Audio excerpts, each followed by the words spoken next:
aqui com o Adriano para partilhar convosco a lição número 5, a lição que tem como título a Páscoa e ensina-nos, transmite-nos aquilo que é o momento-chave desta vivência do povo de Israel no Egito, como cativeiro e a sua libertação. Confesso, Adriano, que esta lição mudou um bocadinho a minha visão acerca da Páscoa. Eu não tinha ainda aprofundado tanto este tema como agora, e achei esta lição muito interessante. E existem muitos paralelismos que nós podemos fazer entre esta história e a nossa vida pessoal, e por isso eu achei mesmo muito interessante. Esta lição retrata principalmente a 10ª praga, aquilo que foi o culminar de todas estas pragas que assolaram o povo do Egito. E se nós fizermos um paralelismo com a nossa vida, e tal como diz aqui a introdução da lição de sábado, tal como foi para o povo do Egito o último aviso, ou neste caso se calhar mais para o faraó, né, e para as suas decisões, o último aviso é dado, a decisão final tem de ser tomada, é realmente uma questão de vida ou morte.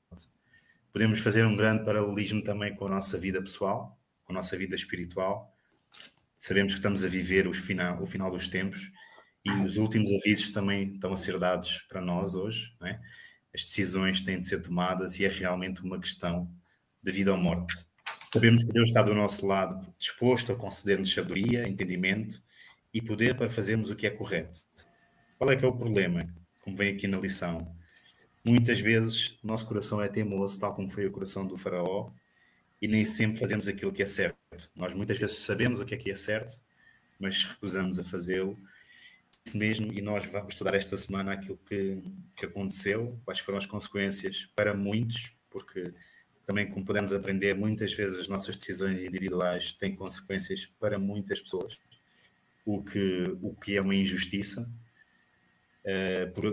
assim, dizendo de uma forma mais crua, né? Acaba por ser uma injustiça para essas pessoas, mas realmente o pecado tem consequências que não se ficam circunscritas ao nosso lar, ao nosso círculo, e podemos também afetar outras pessoas. Lição de domingo, mais uma praga. O que é que esta praga nos trouxe, Adriano? Olá a todos. Muito bem, Samuel, como tu começaste aí na introdução, né, dessa nossa lição, que a gente tem aqui como a chave que o povo de Israel, dentro do Egito, utilizaria, algo que eles nem perceberiam que estavam a fazer. E Deus ensina esta lição tanto para o povo de Israel, como também para toda a humanidade. Nós que podemos ver hoje esses acontecimentos, nós vemos aqui que toda a humanidade, ali naquele tempo, ali naquele reinado que estava imperando, que era o Egito, foi avisada de que aquilo ocorreria, de que aquilo a qualquer momento iria acontecer. E quando nós chegamos aqui em Êxodo, precisamente o que foi avisado anteriormente no capítulo 4, no versículo 22, anteriormente por Deus, a gente lembra muito bem que isso foi por conta, como tu disseste, de uma teimosia do próprio faraó. E a gente lembra, né, Samuel, que durante toda a história do povo de Israel, desde quando nós lembramos ali no Jardim do Éden, propriamente com Adão e Eva, que também desobedeceram a uma ordem de Deus. Nós conseguimos lembrar também de Caim, não é verdade? Que ali foi o início da prática do mal, da morte, né? Causada na vida do seu irmão.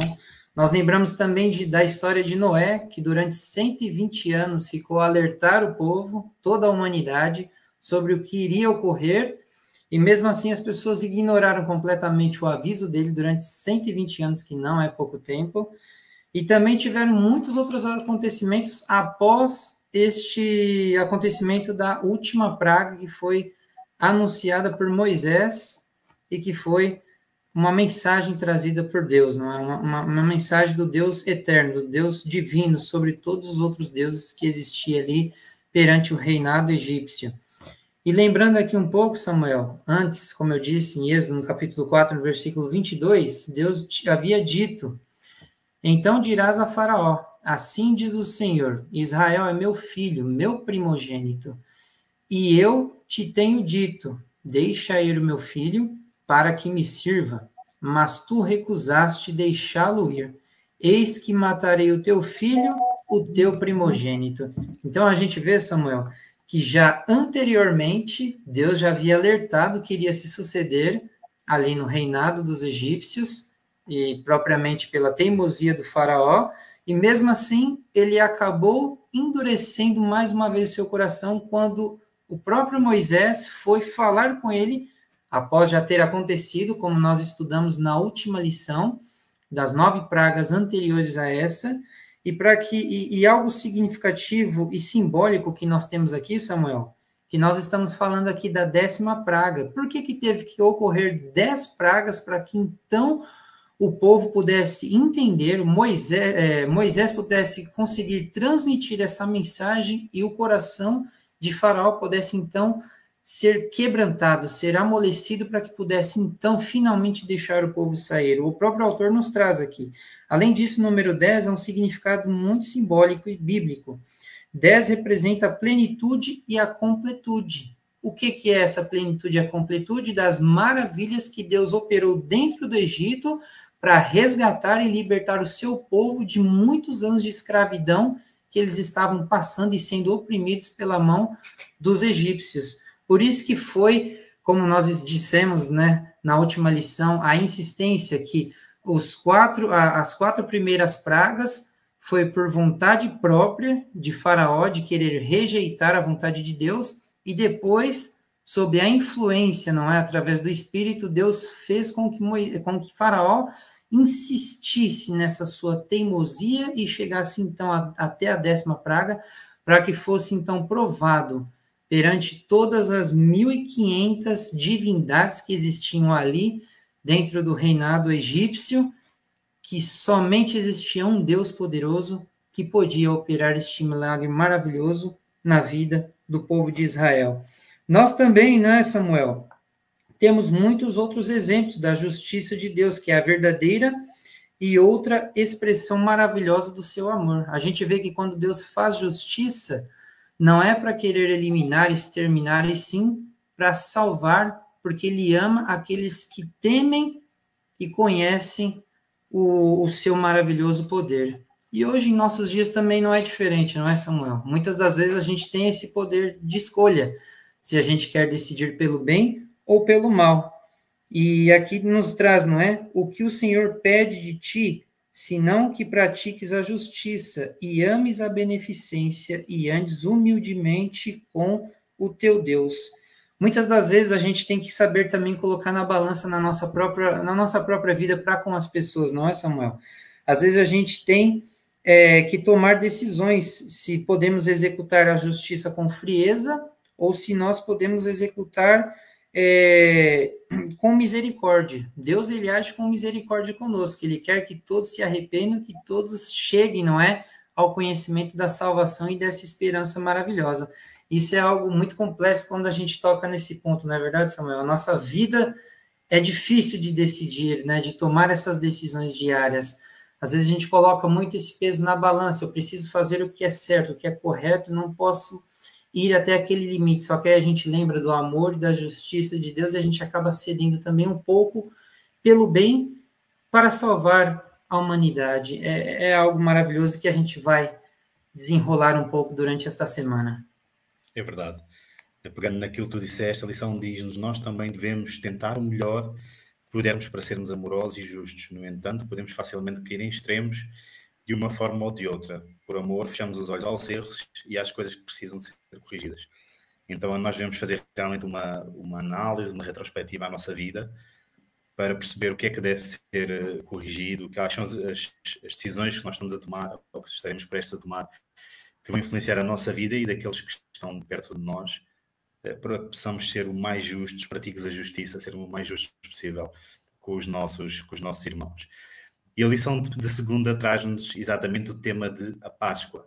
E eu acho interessante, e a lição também foca isso, quais é que foram as instruções específicas que Deus deu a Moisés e a Arão antes de Israel sair do Egito. Seria de prever que Deus desse instruções específicas de fuga, não é? Instruções de como um desbravador deve fazer isto ou aquilo, mas não. O que Deus lhes ensina é como é que devem celebrar a Páscoa. E nós recapitulando aqui o que a lição nos ensina sobre como celebrar a Páscoa. Sabemos que os israelitas deveriam passar o sangue nas ombreiras e nas vigas da porta para que o anjo destruidor passasse sobre a sua casa. Deviam também remover o fermento da sua casa nos 7 dias anteriores. Mas lá está, o que eu quero focar aqui é que o foco está na adoração, como a lição nos diz, o foco está na adoração do Senhor, o que os iria redimir. Tudo o resto seguiria ao seu tempo. E trazendo isto para a nossa vida, nós muitas vezes também queremos um plano, uma fórmula secreta para resolver um problema, queremos um caminho óbvio a seguir, e se calhar o que Deus nos pede é para nós termos calma, para nós o celebrarmos, ou para nós o adorarmos da forma como nós já sabemos que devemos fazer, e que Ele a seu tempo irá tomar as devidas precauções para nos proteger, tal como protegeu aqui o seu povo. Em hebraico, o nome da Páscoa é Picha, que significa passar por cima. E é interessante que o que aconteceu foi esta proteção de Deus sobre o povo israelita. O passar por cima significa que eles iriam estar protegidos daquilo que iria acontecer a todas as famílias de Israel pela teimosia do povo. O Cordeiro da Páscoa, em termos do que é que deveria ser feito, o que é que simbolizava o Cordeiro da Páscoa? Ele tinha de ser sem defeito porque apontava para Jesus Cristo, o Cordeiro de Deus, que tirou o pecado do mundo. O sangue do animal desempenhava um papel crucial, simbolizava a proteção e era o sinal de vida no momento de morte. Todo o Evangelho está associado à celebração da Páscoa, porque apontava não só para a libertação da escravatura e para a ida para a terra prometida, mas também para o sacrifício de Jesus Cristo pelos nossos pecados e os seus méritos aplicados a todos os que estão cobertos pelo seu sangue. E então foi este entendimento sobre a Páscoa que eu realmente ainda não tinha aprofundado e que eu achei muito interessante. Foi estes paralelismos entre o sangue que era colocado na porta e o sangue que mais tarde Jesus Cristo iria derramar por nós, como apontando também para um sentido de proteção. Aquele sangue iria simbolizar, o sangue de Jesus Cristo simboliza para nós o mesmo que aquele sangue nas ombreiras simbolizou para os israelitas. Nós, nos dias de hoje, já não fazemos sacrifícios como na altura os israelitas fizeram, mas o simbolismo era o mesmo. E em resumo, toda a Páscoa é a obra redentora de Jesus a ser revelada. Passando a tocha, lição de quarta-feira. Qual é que é o ponto importante que tu vês aqui nesta lição, Adriano? Bom, só lembrando um pouco aqui, a respeito, como tu já disseste, da Páscoa, algo importante que a gente tem que nos apegarmos, não é? Para os tempos dos fins pelos quais nós já estamos vivendo, Samuel, é que hoje em dia esse significativo também do uso de pão sem fermento e tudo mais que Deus nos instrui, não é? Através do exemplo que o povo de Israel passou dentro do Egito, que estava expressamente ordenando a lei da Páscoa e estritamente observado pelos judeus em sua prática. E o que isso significava ali? Que alimentos, assim quando nos alimentamos de Cristo, nós também devemos fazê-lo com contrição de coração. Muitas das vezes não tem como, eu acho que isso é algo prático que a gente consegue trazer para a nossa vida, não a maneira como a gente nos aproximarmos de Deus, estudarmos a sua palavra, nos alimentarmos diariamente de tudo que vem de Deus, não é? E da promessa e a esperança que nós temos unicamente em Cristo, se nós estivermos com o nosso coração cheio de rancor. Eu vejo muito pelo exemplo, né, Samuel, do próprio Faraó. Ele estava com o seu coração endurecido. Ele não queria saber de quem era esse Deus maravilhoso do povo de Israel. Ele não queria saber de nada que estivesse ligado a isso e nem ao menos ele se preocupou, algo muito importante que a gente aprende nessa lição, com o impacto que isso causaria na vida de toda a nação do Egito. Ele simplesmente não deu muita significância para isso. E a gente vê que Deus, através disso, mostra o seu poder maravilhoso. Da mesma forma, o fermento do pecado deve ser afastado de todos nós que desejamos receber vida e nutrição em Cristo, que é o que eu estou tentando aqui dizer. Assim, Paulo escreve à igreja em Coríntio: alimpai-vos, pois, do fermento velho, para que sejais uma nova massa, porque Cristo, nossa Páscoa, já foi sacrificado. Portanto, celebramos a festa não com o fermento velho, nem com o fermento da malícia e da corrupção, mas com os pães ázimos da sinceridade e da verdade. Eu vejo aqui, Samuel, como já tu deste toda a introdução, não é, a respeito do cordeiro que deveria ser sacrificado, o borrego, que eu aprendi cá em Portugal, não é? Que é o animal mais jovem e sem nenhuma mácula, que a gente vê que é algo perfeito e que simboliza propriamente o Cristo Jesus, que veio sem mácula nenhuma, que se fez carne, não é? Que o próprio João Batista, lá no texto de João, no capítulo 1, no versículo 29, no dia seguinte, João viu a Jesus que vinha para ele e disse: eis o Cordeiro de Deus que tira o pecado do mundo. Esse é um versículo clássico que a gente nunca deve nos esquecer. E João aponta propriamente para Cristo Jesus como Cordeiro sacrificial. Ele que já havia sido anunciado desde muito tempo atrás, não é? Através de toda a história do povo de Israel. E aqui, como nós vemos, eu achei interessante que você disse que muitas das vezes a gente tenta fazer estratégias à nossa maneira, de como nós vamos fazer, como nós vamos agir, colocar tudo aquilo que nós aprendemos em prática. Tudo isso, sim, é muito importante, mas a gente vê que Deus conduz de outra maneira, que eles deveriam celebrar a Páscoa para que isso fosse algo perpétuo, que seria, como eu coloquei aqui em uma palavra, aquilo, ele estabeleceu um estatuto, como já nós podemos entrar aqui na lição de quarta-feira, foi um estatuto estabelecido, um culto de celebração, ou seja, um memorial pelo seu poder operado, as suas maravilhas dentro do Egito e a sua salvação que foi feita ali em prol do seu povo, do seu primogênito. Então a gente vê, Samuel, que ali todos viram a morte passando, não é? Que era conhecida como destruidor, em Êxodo capítulo 12, versículo 13, foi denominado ele como destruidor, que passou sobre as casas dos egípcios, porque conta que eles tinham escritos ali, heliógrafos, que eram escritos em suas ombreiras, mas aquilo era voltado para deuses do que eles acreditavam ali. Como a gente já viu, eles tinham mais de 1.500 deuses e deusas. Então, ali estavam escritos coisas relacionadas a esses deuses, para que não fossem mortos, porque o próprio faraó, ele acreditava que se não tivessem todos esses deuses em prol deles, para os proteger, viria como a gente já viu na lição passada, uma grande serpente, e que essa serpente é a que destruiria o seu povo. Isso era a fé deles, o que eles acreditavam, não é? Ali na sua ideologia. E a gente vê aqui que o que foi que purificou e salvou e fez com que a morte passasse por cima do povo de Israel? Foi o sangue do Cordeiro. O sangue do Cordeiro sem mácula, sem mancha nenhuma. Este Cordeiro que era purificado e que purificaria o povo de tudo que eles tinham praticado anteriormente. É como a gente falou também sobre o fermento, não é, Samuel? Que isso é algo importante.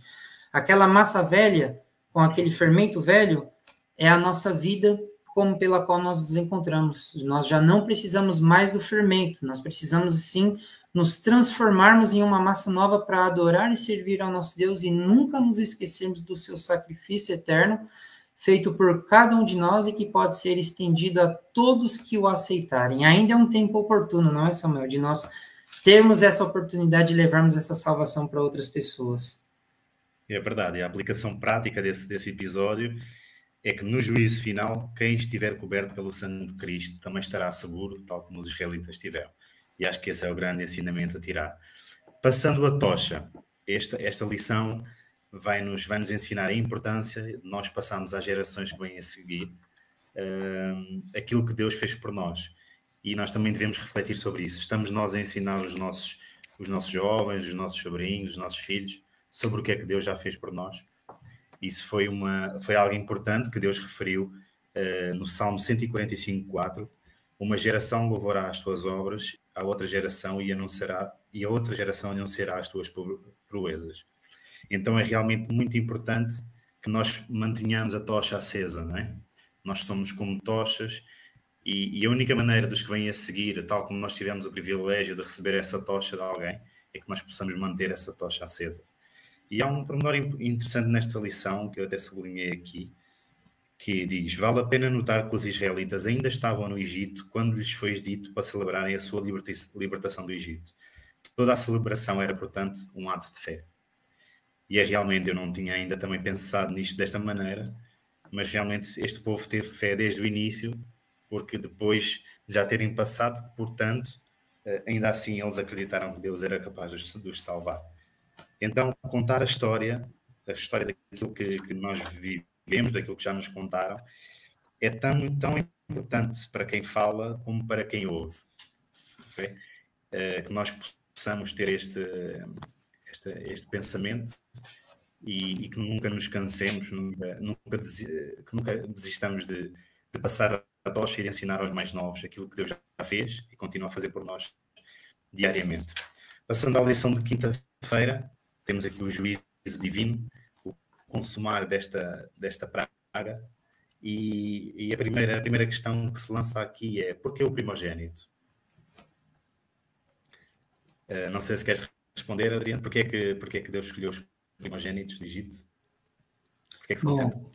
A gente viu ali que Deus já havia avisado lá no Êxodo capítulo 4, a respeito do primogênito, que era propriamente o seu povo, que ele havia feito sair desde lá de Jacó.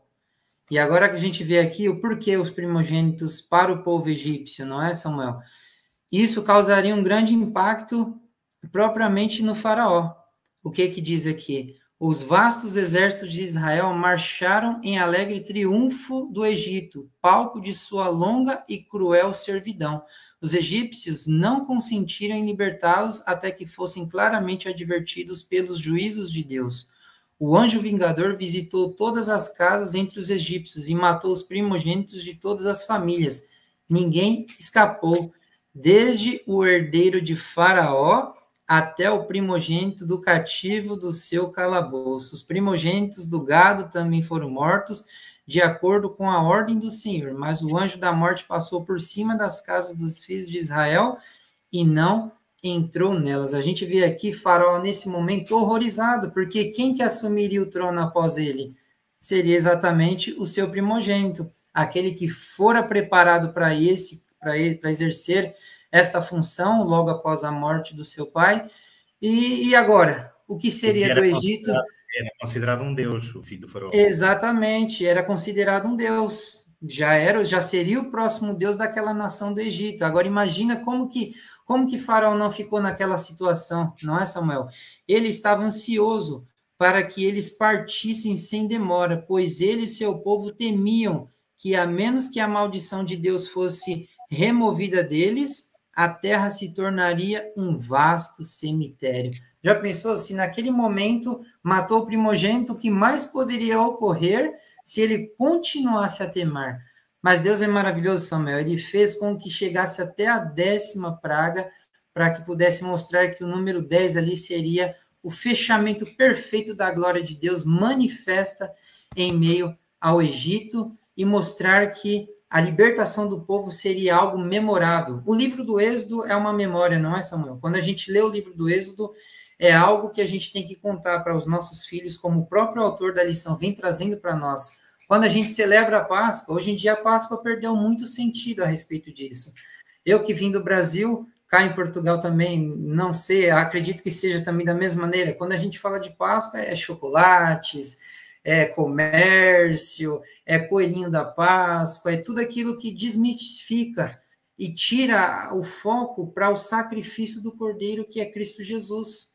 A Páscoa deve ser celebrada lembrando-se sempre a Cristo Jesus. Hoje, tanto eu, como você e como todos aqui que nos assistem, esse é o papel que Deus pede para que nós desempenhamos na vida dos jovens, das crianças, e de todos que nós conhecemos em nosso caminho. Qual que é o significado da Páscoa? A libertação do povo, a purificação da vida antiga que eles tinham, que eles também estavam infiltrados, não é? E estavam praticando ali os costumes pagãos, e agora uma nova vida que eles passariam a caminho da Canaã, da terra prometida que Deus havia prometido para eles ali, onde eles herdariam e teriam uma vida muito feliz. E a gente vai falar um pouco mais disso à frente nas próximas lições. É verdade. Nós não nos esqueçamos, então, que a Páscoa é realmente um memorial da libertação, da salvação, e de que Deus tem um plano para nós e que Jesus já nos cobriu com o seu sangue e que nós estamos seguros. Posso terminar aqui com o último parágrafo da lição, que diz: as nossas decisões e os nossos comportamentos têm consequências. E a verdade dolorosa, que todos nós já experimentámos, é que não somos os únicos a sofrer as consequências das nossas ações erradas. Outros, por vezes muitos outros, mesmo inocentes, também sofrem, e assim é a natureza do pecado. Bom, já tínhamos abordado este assunto. Achei muito interessante esta lição, que todos aqueles que nos acompanham possam ter este privilégio e possam continuar a ter consistência no estudo destas lições que são acessíveis e têm ensinamentos muito práticos.